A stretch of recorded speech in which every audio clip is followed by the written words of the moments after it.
চাই, কারণ আমি থার্ড জেন্টার হয়ে পৃথিবীতে বাঁচতে চাই।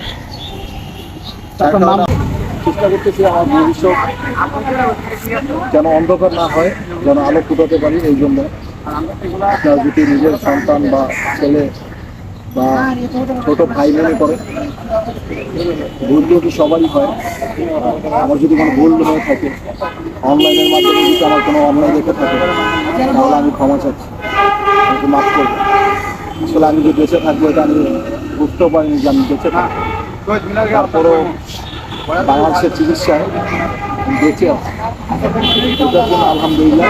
এখন আমি উন্নত চিকিৎসার জন্য দেশের বাইরে যেতে চাচ্ছি, আপনাদের দোয়া এবং সহযোগিতা দুইটাই চাই। আচ্ছা, আমার কিছু কথা ছিল, সেটা হচ্ছে